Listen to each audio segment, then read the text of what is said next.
স্বাগত ডিবিসি সংবাদে। আপনাদের সাথে আছি আমি আফরিন আনোয়ার। শেখ হাসিনার আমলে ৮ প্রকল্পে দুর্নীতির তথ্য চেয়ে প্রধান উপদেষ্টার কার্যালয়ে চিঠি দিয়েছে দুর্নীতি দমন কমিশন দুদক। আর বঙ্গবন্ধু নব থিয়েটার নির্মাণে দুর্নীতি মামলা পুনর্তদন্তের সিদ্ধান্ত নিয়েছে।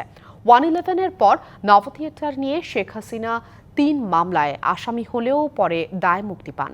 এদিকে শেখ হাসিনা, সজীব ওয়াজেদ জয়, শেখ রেহানা ও টিউলিপ সিদ্দিকের বিদেশে থাকা ব্যাংক হিসাব সহ অস্থাবর সম্পদের তথ্য চেয়েছে দুদক।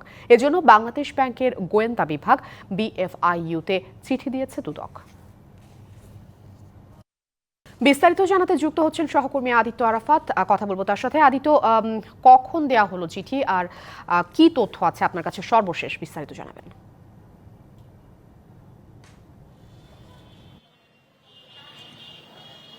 আফরিন, আপনাকে শুরুতে জানিয়ে রাখতে চাই যে এর আগে আপনি জানেন যে শেখ হাসিনার সহ তার পরিবারের মোট 4 সদস্যের বিরুদ্ধে দুর্নীতি দমন কমিশন দুটি অনুসন্ধান, এখন পর্যন্ত 3টি অভিযোগের বিষয়ে অনুসন্ধান শুরু করেছে। এর মধ্যে 8 প্রকল্পে দুর্নীতির অভিযোগে শেখ হাসিনার সহ তার পরিবারের সদস্যদের বিরুদ্ধে দুর্নীতি দমন কমিশন অনুসন্ধান শুরু করেছে এবং সেই অনুসন্ধান টিম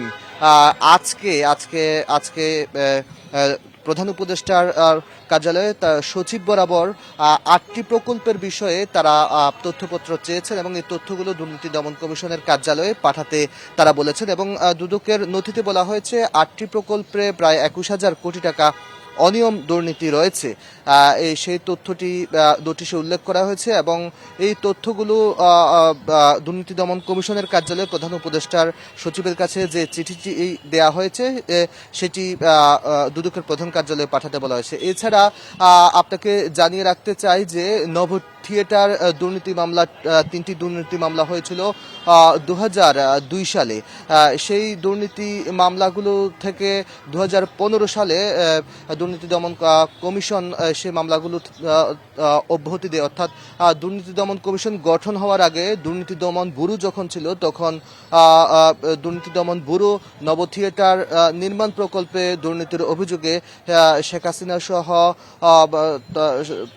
সাবেক মন্ত্রী তোফায়েল আহমেদ সহ প্রায় 20 জনের বিরুদ্ধে 3 মামলায় 20 জনকে আসামি করে যেই মামলা করা হয়েছিল, আসামি করা হয়েছিল এবং সেসব মামলায় 2015 সালে তাদেরকে দায় মুক্তি অব্যাহতি দেওয়া হয়। তো এখন দুদকের যে বর্তমান যে কমিশন রয়েছে সেই কমিশনটি যে মামলাগুলো থেকে যে 3টি নব থিয়েটার দুর্নীতি মামলা থেকে অব্যাহতি দেওয়া হয়েছে সেই অব্যাহতি 3টি মামলায় পুনরায় তদন্তের সিদ্ধান্ত নেওয়া হয়েছে। এছাড়া আরেকটি বিষয় এর আগে আমরা জানিয়েছিলাম যে শেখ হাসিনা সহ তার পরিবারের 4 সদস্য শেখ রেহানা, তারপর সজীব ওয়াজেদ জয় এবং টিউলিপ সিদ্দিকের ব্যাংক হিসাব সহ বিদেশে অস্থাবর সম্পদের তথ্য চেয়ে BFIU-র কাছে চিঠি দেওয়া হয়েছে এবং বলা হচ্ছে যে তাদের কাছে যেসব তথ্য আছে তা দ্রুত সময়ে দুদকের প্রধান কার্যালয়ে পাঠানোর জন্য। তো এ ছিল দুদক থেকে আমার কাছে সবশেষ তথ্য। আদিত্য, আপনাকে ধন্যবাদ। গণহত্যায় জড়িত এবং যারা সন্ত্রাস করেছে তাদের কারো ঠাঁই হবে না বিএনপিতে। এ নিয়ে নেতাকর্মীদের নির্দেশনা দেওয়া আছে বলে জানিয়েছেন বিএনপি মহাসচিব মির্জা ফখরুল ইসলাম আলমগীর। সকালে ঠাকুরগাঁও প্রেস ক্লাবে শীতের কাপড় বিতরণ শেষে সাংবাদিকদের প্রশ্নের জবাবে একথা জানান তিনি। মির্জা ফখরুল বলেন, দুর্নীতি ও ফ্যাসিবাদ থেকে উত্তরণের একমাত্র উপায় গণতন্ত্রকে প্রতিষ্ঠিত করা। জনগণের শাসন প্রতিষ্ঠার তাগিদ দিয়ে তিনি বলেন, এছাড়া অন্য কোনো উপায় নেই।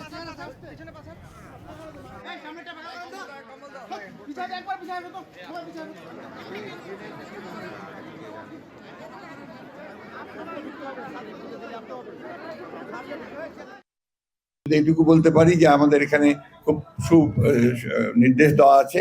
আমাদের চেয়ারম্যান সাহেব বলেছেন যে আমরা এই মুহূর্তে যারা সন্ত্রাসী, যারা গণহত্যার সঙ্গে জড়িত হয়েছিল, যারা হত্যা করেছে, দুর্নীতির সঙ্গে জড়িত, তাদের কাউকে বিএনপিতে নেওয়া হবে না। জনগণের যে পার্লামেন্ট, জনগণের যে নির্বাচিত যে পার্লামেন্ট, সেই পার্লামেন্ট দিয়ে দেশ পরিচালনা করতে হবে। 17 বছর পর মুক্তি পেলেন সাবেক উপমন্ত্রী বিএনপি নেতা আব্দুস সালাম পিন্টু। বেলা 11টার দিকে কাশিমপুর কেন্দ্রীয় কারাগার থেকে মুক্ত হন তিনি। 21শে আগস্ট গ্রেনেড হামলা মামলায় ফাঁসির দণ্ডপ্রাপ্ত আসামি ছিলেন তিনি। এই মামলায় সম্পূরক অভিযোগপত্রের ভিত্তিতে বিচারিক আদালতের বিচার অবৈধ ও বাতিল ঘোষণা করে রায় দেয় হাইকোর্ট। সকালে আব্দুস সালামের জামিনের কাগজপত্র কাশিমপুর কেন্দ্রীয় কারাগারে পৌঁছায়। পরে যাচাই বাছাই শেষে অন্য কোনো মামলায় আটকাদেশ না থাকায় তাকে মুক্তি দেওয়া হয়। টাঙ্গাইল জেলা বিএনপির প্রতিষ্ঠাতা সাধারণ সম্পাদক আব্দুস সালাম পিন্টু 1991-96 সালের 15 ফেব্রুয়ারি ও 2001 সালের জাতীয় সংসদ নির্বাচনে টাঙ্গাইল 2 আসন থেকে সংসদ সদস্য নির্বাচিত হয়েছিলেন। 2001 সালে তিনি শিক্ষা উপমন্ত্রীর দায়িত্ব পান।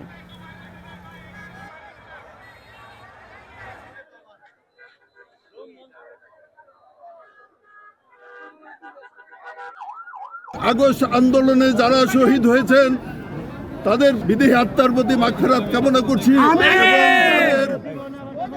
শোক সন্তপ্ত পরিবারের প্রতি সমবেদনা জ্ঞাপন করছি। আগামী দিনে তারেক রহমানের নেতৃত্বে আমরা নতুন বাংলাদেশ গড়ার প্রত্যয়ে। চাঁদপুরে মেঘনা নদীতে কার্গো জাহাজে নৃশংসভাবে হত্যার শিকার 7 জনের ময়নাতদন্তের পর মরদেহ স্বজনদের কাছে হস্তান্তর করা হচ্ছে। সেখানে আছেন আমাদের সহকর্মী নজরুল ইসলাম, সরাসরি যুক্ত হচ্ছে সেখানে। নজরুল, স্বজনরা যেহেতু নিতে এসেছেন মরদেহ, স্বজনরা আসলে কি বলছেন, সেই সাথে আপনার এখানে সার্বিক অবস্থা আপনি জানাবেন হস্তান্তর প্রক্রিয়া সহ।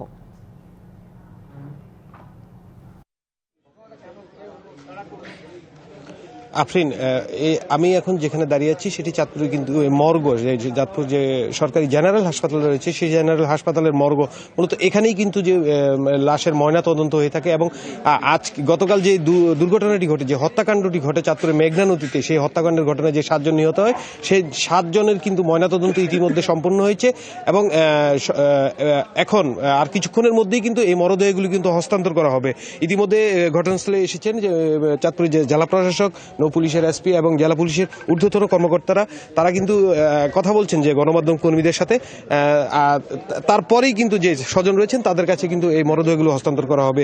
আরেকটি বিষয় আমি জানিয়ে রাখতে চাই, আমি কিছুক্ষণ আগে কথা বলেছিলাম চাঁদপুরের নৌ অঞ্চলের যিনি পুলিশ সুপার রয়েছেন মুশফিকুর রহমান, তিনি আমাকে যে বিষয়টি নিশ্চিত করেছেন। মূলত এটি যে হত্যাকাণ্ডটি ঘটেছে সেটি কিন্তু একেবারে ডাকাতি বলে তিনি সন্দেহ করছেন না। তিনি মনে করছেন যে এর পিছনে অন্য কোনো বিষয় রয়েছে।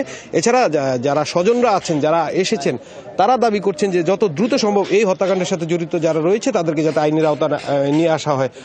একটি বিষয় আমি আপনাকে জানিয়ে রাখতে চাই, যে কার্গো জাহাজটি রয়েছে এমবি আল বাকেরা, সেই জাহাজের মালিক কর্তৃপক্ষের মধ্যে আমি কথা বলেছিলাম মাহবুব মুর্শিদের সাথে। তিনি কিন্তু আমাকে যে বিষয়টি অবগত করেছেন যে তাদের সাথে ব্যক্তিগত কারো কোনো শত্রুতা নেই এবং এই বিষয়ে তারা মূলত কিছু ধারণা করতে পারছেন না।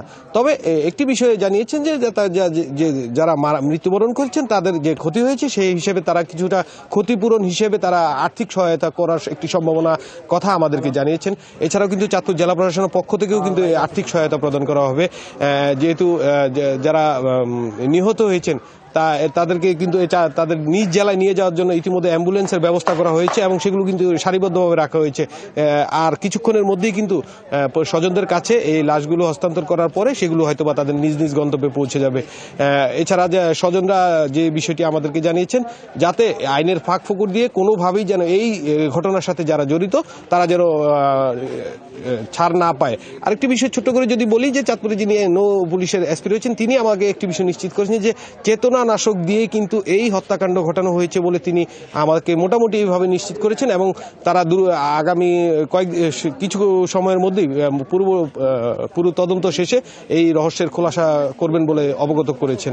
এবং যারাই মৃত্যুবরণ করেছেন পৃথক পৃথক কামরায়, তারা কিন্তু ঘুমন্ত অবস্থায় ছিল বলে তিনি কিছুটা জানিয়েছেন এবং তাদের প্রত্যেকের মাথায় কিন্তু আঘাতের চিহ্ন ছিল। যদিও এখন কিন্তু ইতিমধ্যে ময়নাতদন্ত শেষ হয়েছে এবং সংশ্লিষ্টরা ইতিমধ্যে সাংবাদিকদের উদ্দেশ্যে তাদের বক্তব্য উপস্থাপন করেছেন এবং কিছুক্ষণের মধ্যেই তাদের স্বজনদের কাছে কিন্তু এই মরদেহ হস্তান্তর করবেন। আফরিন, চাঁদপুর থেকে এখন আমার কাছে এই পর্যন্ত ছিল। পরবর্তীতে আপনাকে অন্য কোনো আপডেট থাকলে সেটা জানানোর চেষ্টা করব। নিশ্চয়ই নজরুল, আপনি সংবাদ সংগ্রহে থাকুন, পরবর্তীতে আবারও বিস্তারিত জেনে নেব আপনার মাধ্যমে।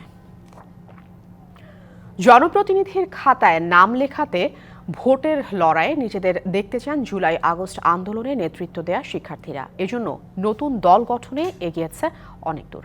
কাঠামো দাঁড় করাতে ব্যস্ত সময় পার করছেন তারা, যার নেতৃত্ব দেবে জাতীয় নাগরিক কমিটি ও বৈষম্য বিরোধী ছাত্র আন্দোলনের নেতৃবৃন্দ। থাকবে বিভিন্ন সরকারি বেসরকারি বিশ্ববিদ্যালয়ের শিক্ষার্থীরাও। সবার মতামতের ভিত্তিতে চূড়ান্ত হবে নাম। বিস্তারিত দাউদ খানের রিপোর্টে।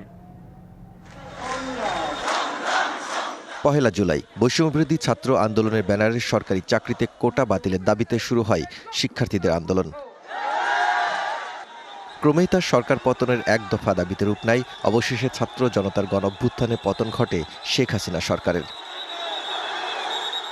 গঠন হয় অরাজনৈতিক অন্তর্বর্তী সরকারের। দাবি ওঠে রাষ্ট্র মেরামতের, সংস্কারের পাশাপাশি জোরে সোরেই আলোচনায় আসে জাতীয় নির্বাচনের বিষয়টি। অন্তর্বর্তীকালীন সরকারের প্রধান উপদেষ্টা পদের এ যাত্রায় আন্দোলনকারী শিক্ষার্থীরা এবার ভোটের ময়দানে নিজেদের জড়াতে চায়। একাট্টা হতে পরিকল্পনা করেছে একটি রাজনৈতিক প্ল্যাটফর্মের। পুরাতন যে সিস্টেম আছে সেই পুরাতন সিস্টেম থেকে বেরিয়ে বাংলাদেশকে বিশ্বমঞ্চে নিয়ে যাওয়ার জন্য একটি রাজনৈতিক দল অতীব জরুরি বর্তমান সময়ে, এবং সে রাজনৈতিক শক্তিটা 5 অগাস্টে জনগণের সামনে প্রকাশিত হয়েছিল এবং আমরা তাদেরকে অর্গানাইজড করতেছি যাতে হলো একটি শক্তি হিসাবে এবং একটি গণতান্ত্রিক প্রক্রিয়ার প্রসেস হিসাবে এটা জনগণের সম্মুখে আসতে পারে। জাতীয় নাগরিক কমিটির আহ্বায়ক বলছেন, নতুন দলটি সম্পূর্ণ ভিন্ন আঙ্গিকে গড়ে তোলা হবে। জনগণের আস্থা অর্জনই হবে তাদের প্রধান লক্ষ্য। সুযোগ থাকছে না অন্য কোনো রাজনৈতিক দলের ব্যানারে জোট করার। স্বাস্থ্য ব্যবস্থার নতুন করে পুনর্গঠন, শিক্ষা ব্যবস্থার পুনর্গঠন, যারা এই বিষয়গুলোর সাথে ঐক্যমত ছিল এবং ভবিষ্যতে থাকবে, তাদের সাথে বাস্তবিক জায়গা থেকে একটি অ্যালায়েন্স হবে। নিছক কোনো ব্যানার সর্বস্বর সাথে অথবা নিছক কোনো ব্যানারের সাথে অ্যালায়েন্স হবে না। নাগরিক কমিটিতে থাকা শিক্ষার্থী প্রতিনিধিরা বলছেন, নতুন রাজনৈতিক দল থেকে শিক্ষার্থীদের জনপ্রতিনিধি হিসেবে গড়ে তোলা হবে। নতুন দল কথাই নয়, কাজে নিজেদের জানান দেবে। এখন এই অভ্যুত্থানের পরবর্তী সময়ে এটা বাংলাদেশের একটা ক্রুশিয়াল ডিমান্ড যে এক বা একাধিক বড় রাজনৈতিক দল তৈরি হোক, এবং আমরা চাই আগামী নির্বাচনগুলোতে বাংলাদেশে অন্তত 3 থেকে 4টি বড় রাজনৈতিক দলের একটা গুরুত্বপূর্ণ প্রতিযোগিতা হোক। সেখান থেকে জনগণের রায়, জনগণের একটি প্রতিনিধি হিসেবে জনগণের নির্বাচিত দল ক্ষমতায় আসুক। বিভিন্ন জায়গায় যত নারী নেতৃত্ব আছেন এবং যারা আসলে শুধুমাত্র নেতৃত্ব না, বিভিন্ন পর্যায়ে আসলে সংগঠকের ভূমিকা পালন করেছেন, এরকম নারীদেরকে নিয়ে আসা এবং তাদেরকে নতুন স্বপ্ন এবং বিনির্মাণের জায়গায় তাদেরকে সেই জায়গাটা করে দেওয়া, যাতে করে তাদের যে রাজনৈতিক আকাঙ্ক্ষা সেই জায়গাগুলো তারা পূরণ করতে পারেন। তবে প্রয়োজনীয় সংস্কার ও গণহত্যার বিচার না হওয়া পর্যন্ত জাতীয় নির্বাচন চায় না শিক্ষার্থী প্রতিনিধিরা। আমাদের গত 53 বছরের সবগুলো ইনস্টিটিউশন ভেঙে পড়েছে। ওগুলো যদি আমরা পুনর্গঠন বা সংস্কার যদি না করে আগামী ইলেকশন প্রসেসে যাই, তাহলে সেই জায়গাটা বাংলাদেশের 2000 শহীদ এবং 50-60 হাজারের যাদের অঙ্গহানি হয়েছে তাদের সাথে একটি বেইমানি করা হবে। সবকিছু ঠিক থাকলে সবার মতামতের ভিত্তিতে আগামী 2-1 মাসের মধ্যেই দলের নামও চূড়ান্ত করা হবে বলে জানায় তারা। দলীয় নাম কবে আসবে এই বিষয়ে আমাদের এখনো কনক্রিট আলোচনা হয়নি। Daud Khan, DBC news, Dhaka. দেখবেন জুলাই আগস্ট গণঅভ্যুত্থানে শহীদদের পরিবারের চিত্র নিয়ে বিশেষ রিপোর্ট জুলাই ক্ষত, নিবেদন করছে এক্সপো গ্রুপ। মাগুরার পারনান্দুয়ালি গ্রামের মেহেদী হাসান রাব্বি স্বপ্ন ছিল অনাগত সন্তানের জন্য বিনির্মাণ করবেন বৈষম্যহীন সমাজ। তাই তো বৈষম্যের বিরুদ্ধে ছিলেন সোচ্চার। বৈষম্য বিরোধী ছাত্র আন্দোলনে গিয়ে 4ই আগস্ট গুলিতে প্রাণ হারান রাব্বি। পরিবারের একমাত্র উপার্জনক্ষম ব্যক্তিকে হারিয়ে এখন দিশেহারা পরিবারটি। নিহতদের তালিকা ধরে সহায়তার আশ্বাস দিয়েছে প্রশাসন। নির্মাণাধীন বাড়ি যেন নিস্তব্ধ, পুরো বাড়ির দেয়াল জুড়ে বিষণ্ণতার ছাপ। অথচ কিছুদিন আগেও যেখানে পদচারণা ছিল সংসারের একমাত্র উপার্জনক্ষম মেহেদী হাসান রাব্বির।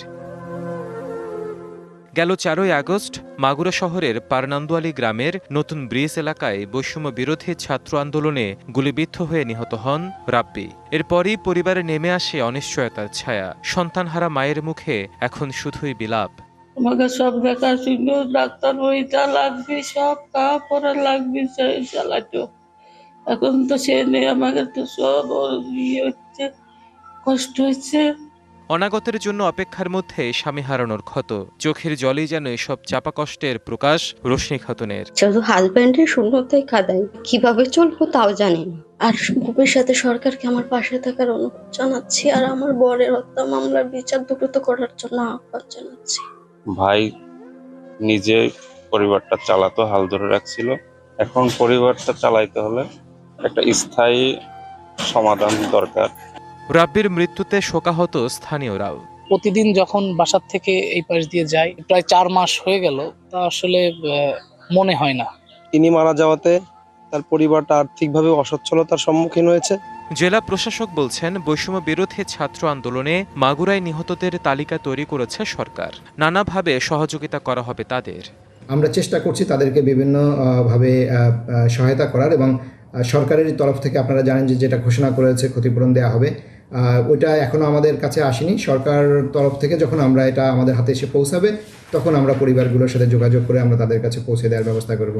রাব্বির স্মরণে গুলিবিদ্ধের স্থান পারনান্দোয়ালী গ্রামের নতুন ব্রিজকে মেহেদী হাসান রাব্বি সেতু নামকরণের দাবি স্থানীয়দের। DBC news desk. জাতীয় পরিচয়পত্র সংশোধনে নাগরিকদের পদে পদে পোহাতে হয় ভোগান্তি। নির্বাচন কমিশন ভবন থেকে শুরু করে নানা দপ্তরে ছুটে কাগজপত্র সংগ্রহ করতে না পেরে হাল ছেড়ে দেন অনেকেই। আবার বছরের পর বছর ঘুরে হতাশ হয়ে কেউ কেউ দালাল বা অসাধু কর্মকর্তাদের ঘুষ দিয়ে সেবা নিতে বাধ্য হন। আমার বাপের নাম হবো খুরশেদ আলম, হয়েছে আপনার ইংরেজ আলী। এটার মানে কি, এটা তো আমরা বুঝি নাই। ভোগান্তির আরেক নাম হয়ে উঠেছে জাতীয় পরিচয়পত্রের ভুল সংশোধন প্রক্রিয়া। এতে পদে পদে হয়রানির শিকার হতে হচ্ছে নাগরিকদের। নির্বাচন কমিশন নতুন এনআইডি তৈরি ও ভুল সংশোধন করে থাকে। তবে সেবা গ্রহীতাদের অভিযোগ, সংশোধনের ক্ষেত্রে কর্মকর্তারা একের পর এক নানা কাগজ চেয়ে থাকেন। অভিযোগ, টাকা ছাড়া এনআইডি সংশোধন করতে সময় লাগে বছরের পর বছর। এখানে বলবে না কি কাগজপত্র লাগবে, এটা বলতে পারে না। বললো কি আপনার সব কিছু A to Z ঠিক আছে, আপনার রিপোর্ট এই যে নেগেটিভ আছে, সব ওকে, তাহলে আমারটা কেন আটকায় রাখছি? নাম পরিবর্তনের জন্য 18,000 টাকা চাইছে। রাজধানীর থানা নির্বাচন অফিসগুলোতেও ঘুরতে দেখা যায় অনেককেই। রাজধানীতে ইলেকটোরাল ট্রেনিং ইনস্টিটিউট ভবনের নিচে প্রতিদিনই থাকে মানুষের জটলা। তথ্য কেন্দ্রের সামনে থাকে লম্বা সারি। খাদিজা বেগম জানালেন 3 বছর ধরে তার ভোগান্তির কথা। হয়রানি আমরা আজকে 1 মাস না, আজকে 3 বছর ধরে হয়রানি হইতাছি। কি জন্য আমরা কোর্টে বিরোধ করব? বলেন, তাহলে আমরা নির্বাচন অফিসে কি করতে আসব? অনেকের অভিযোগ, সব কাগজ জমা দিলেও কাজ হয় না। কেউ কেউ আবার বলছেন, সংশোধন করাতে দিতে হয় টাকা। বছরের পর বছর ইসিতে ঘুরে কাজ না হওয়ায় দালালের দ্বারস্থ হতে হয়। আমি আসছিলাম অ্যাপ্লাই ক্যান্সেল করার জন্য আর কি, তো উনি বলতেছে আমার টাকা দেন, আমি ক্যান্সেল করে দেব। আমি কাগজপত্র ডকুমেন্টস নিয়ে আসছি, সেটা সংশোধন করে ওনারা আবার করে দিবে, এটাই কি। কিন্তু ওনারা আবার বলতেছে নতুন করে আবার কি আবেদন করার জন্য। আমাদের কাছে লাস্ট 35,000 টাকা চাইছে। ওইখান থেকে ওরা এখানে কল করে তারপরে কনফার্ম করে আমাদেরকে। এমনই দৃশ্য দেখতে পায় ডিবিসি নিউজ। সেবা গ্রহীতাদের সাথে দালাল চক্রের অর্থ বিনিময়কে কেন্দ্র করে শুরু হয় হট্টগোল।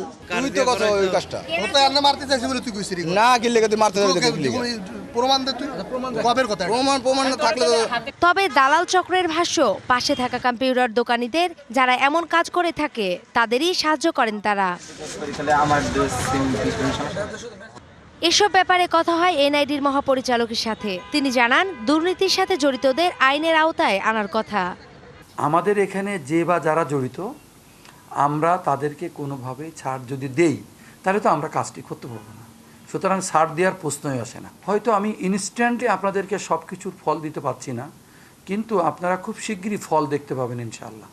নাগরিকদের ভোগান্তি কমাতে 3 মাসের মধ্যে প্রায় 4 লাখ এনআইডি সংশোধন আবেদন নিষ্পত্তির আশ্বাস দেন তিনি। Nupur Mahmud, DBC news, Dhaka.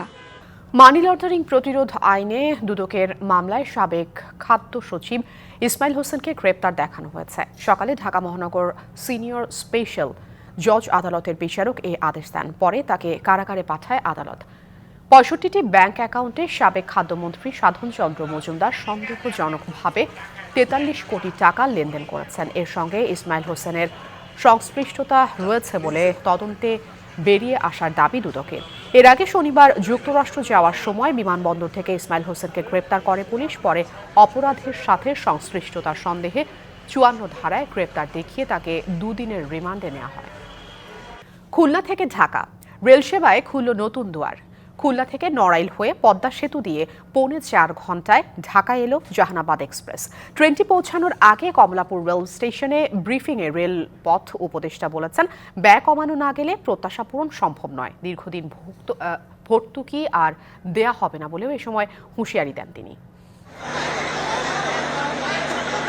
2022 সালের 25শে জুন পদ্মা সেতু উদ্বোধন হওয়ার পরের বছর 10ই অক্টোবর রেল চলাচল শুরু হয়। তবে তা ছিল পদ্মার পার হয়ে ভাঙা পর্যন্ত। এরপর থেকেই নতুন এই পথে আরামদায়ক, নিরাপদ আর কম খরচে স্বল্প সময়ে ঢাকা যাওয়া আসার দীর্ঘদিনের দাবি ছিল দক্ষিণ পশ্চিমাঞ্চলের মানুষের। খুলনা ঢাকা রুটে চলা 3 জোড়া ট্রেনে 7 থেকে 8 ঘন্টা লাগলেও নতুন এই রুটে 112 কিলোমিটার দূরত্ব কমার পাশাপাশি সাশ্রয় হচ্ছে সময় ও অর্থ। যে রুটে আজকে ট্রেন চলবে সেটা মাত্র 198 কিলোমিটার, এটা 212 কিলোমিটার, এটা দূরত্ব মানে এটা হ্রাস পাবে। 6.5 ঘন্টা একটা ভ্রমণ সময় হ্রাস। মঙ্গলবার সকালে 553 জন যাত্রী 12টি কোচ নিয়ে ঢাকার উদ্দেশ্যে ছেড়ে যায় জাহানারাবাদ এক্সপ্রেস ট্রেনটি। এর মধ্যে 11টি যাত্রীবাহী কোচ এবং একটি পণ্যবাহী লাগেজ ভ্যান। আমাদের খুলনা থেকে 553টা টিকিট ছিল, টোটাল টিকিট ছিল 778টা। তো এখানে 11টা যাত্রীবাহী বগি এবং একটা লাগেজ ভ্যান নিয়ে চলাচল করতেছে। পদ্মা সেতু হয়ে প্রথমবারের মতো এই রুটে ট্রেন চলাচলের মধ্য দিয়ে দাবি ও স্বপ্ন বাস্তবায়ন হওয়ায় যাত্রীদের মধ্যে দেখা গেছে ব্যাপক উচ্ছ্বাস। মনে তো হচ্ছে ইতিহাস সাক্ষী করছে, এটা একটা ইতিহাস হয়ে থাকবে যে এত অল্প সময় আমরা খুলনা থেকে ঢাকা যাচ্ছি। অবশ্যই এক্সাইটিং। 3.5 থেকে 4.5 ঘন্টায় খুলনাবাসী, দক্ষিণাঞ্চলের মানুষ ঢাকা পৌঁছে যাবে, এটা অত্যন্ত আনন্দের এবং খুশি। খুব স্বল্প সময়ে জাহানাবাদ এক্সপ্রেসে খুলনা থেকে ঢাকায় যেতে পারবো বলে খুব খুশি লাগছে। প্রথমবারের মতো রেলপথে যোগাযোগ স্থাপন হওয়ায় স্বপ্ন পূরণ হলো নড়াইলবাসীরও। এদিকে খুলনা থেকে মাত্র 4.5 ঘন্টায় 378 কিলোমিটার পথ পাড়ি দিয়ে ঢাকায় আসে ট্রেনটি। খুশি সাধারণ যাত্রীরা। যাত্রীদের স্বাগত জানাতে ও নতুন 2 জোড়া ট্রেন আনুষ্ঠানিক উদ্বোধন অনুষ্ঠানের আয়োজন ছিল কমলাপুর স্টেশনে। এ সময় অপব্যবহারের জন্য রেলওয়ের দুরবস্থা অভিযোগ করে রেলপথ উপদেষ্টা আর ভর্তুকি দেয়া হবে না বলেও জানান। রেলের যে আজকের যে বর্তমান অবস্থা, একটি কারণ হচ্ছে অপব্যয়। রাজস্ব পাওয়া যাবে, পণ্য কিংবা মানুষ পরিবহন করা যাবে, সেখানেই রেল থামবে।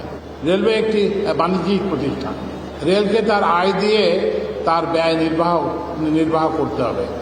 জোড়া ট্রেনের একটির নাম জাহানারাবাদ, অন্যটির রূপসী বাংলার নামকরণ করা হয়েছে। সোমবার ছাড়া প্রতিদিন সকালে খুলনা থেকে ঢাকার উদ্দেশ্যে ছাড়বে ট্রেন, আর রাত 8টায় ঢাকা ছেড়ে খুলনায় পৌঁছাবে রাত 12:15টায়। Farhana Juthi, DBC news, Dhaka. Meril petroleum jelly সৌজন্যে এবার জানাবো শীতের গল্প। হিমেল হাওয়ায় জেঁকে বসেছে শীত, ঘন কুয়াশায় আচ্ছন্ন হয়ে আছে গোটা জনপদ। চায়ের রাজধানী হিসেবে পরিচিত মৌলভীবাজারের শ্রীমঙ্গলে দেশের সর্বনিম্ন তাপমাত্রা 8.9 ডিগ্রি সেলসিয়াস রেকর্ড করা হয়েছে। হাড় কাঁপানো শীতে জনজীবন বিপর্যস্ত। চা বাগানগুলোতে শীত উপেক্ষা করেই কাজে যোগ দিয়েছেন শ্রমিকরা। সর্ব উত্তরের জেলা পঞ্চগড়ের ওপর দিয়ে বয়ে যাচ্ছে মৃদু শৈত্যপ্রবাহ। রেকর্ড করা হয়েছে 9.4 ডিগ্রি সেলসিয়াস। হিমালয় থেকে আসা শীতের হাওয়ায় তীব্রতা বেড়েছে বহুগুণে। কষ্ট বেড়েছে সাধারণ মানুষের। কনকনে ঠান্ডা বাতাসে তীব্র শীত অনুভূত হচ্ছে চুয়াডাঙ্গায়। জবুথবু অবস্থা জনজীবনে সবচেয়ে বেশি বিপাকে কৃষি শ্রমিক সহ খেটে খাওয়া মানুষ। প্রয়োজন ছাড়া কেউ ঘরের বাইরে বের হচ্ছেন না। চুয়াডাঙ্গায় রেকর্ড করা হয়েছে 11.8 ডিগ্রি সেলসিয়াস। উপসচিব পদে মেধার ভিত্তিতে পদোন্নতি এবং বিদ্যমান কোটার অবসান চেয়ে কলম বিরতি করেছে আন্তঃ ক্যাডার বৈষম্য নিরসন পরিষদ, বিসিএস ক্যাডার অ্যাসোসিয়েশন। মঙ্গলবার সকালে 3 দফা দাবিতে তাদের এই অবস্থান। বাংলাদেশ পরিসংখ্যান ব্যুরোতে 1 ঘণ্টার কলম বিরতির মাধ্যমে প্রকাশ্যে আন্দোলনে নামার ঘোষণা দিয়েছেন 25টি ক্যাডারের কর্মকর্তারা। পর্যায়ক্রমে তারা মানববন্ধন ও সমাবেশও করতে চান। সিলেটে NCL T20 ফাইনালে রংপুরের বোলিং তোপে 62 রানে গুটিয়ে গেছে ঢাকা মেট্রোর প্রথম ইনিংস। 63 রানের টার্গেটে ব্যাট করতে নেমে শেষ খবরে রংপুরের সংগ্রহ 4 উইকেটে 24 রান। ফাইনালের সর্বশেষ তথ্য জানাতে সরাসরি যুক্ত হচ্ছেন সহকর্মী শাহান পাপন। পাপন, NCL এ বোলিং লো স্কোর ম্যাচ হওয়ার কারণ কি? 63 রানের লক্ষ্য কতটা সহজ হবে রংপুরের জন্য, বিস্তারিত জানাবেন।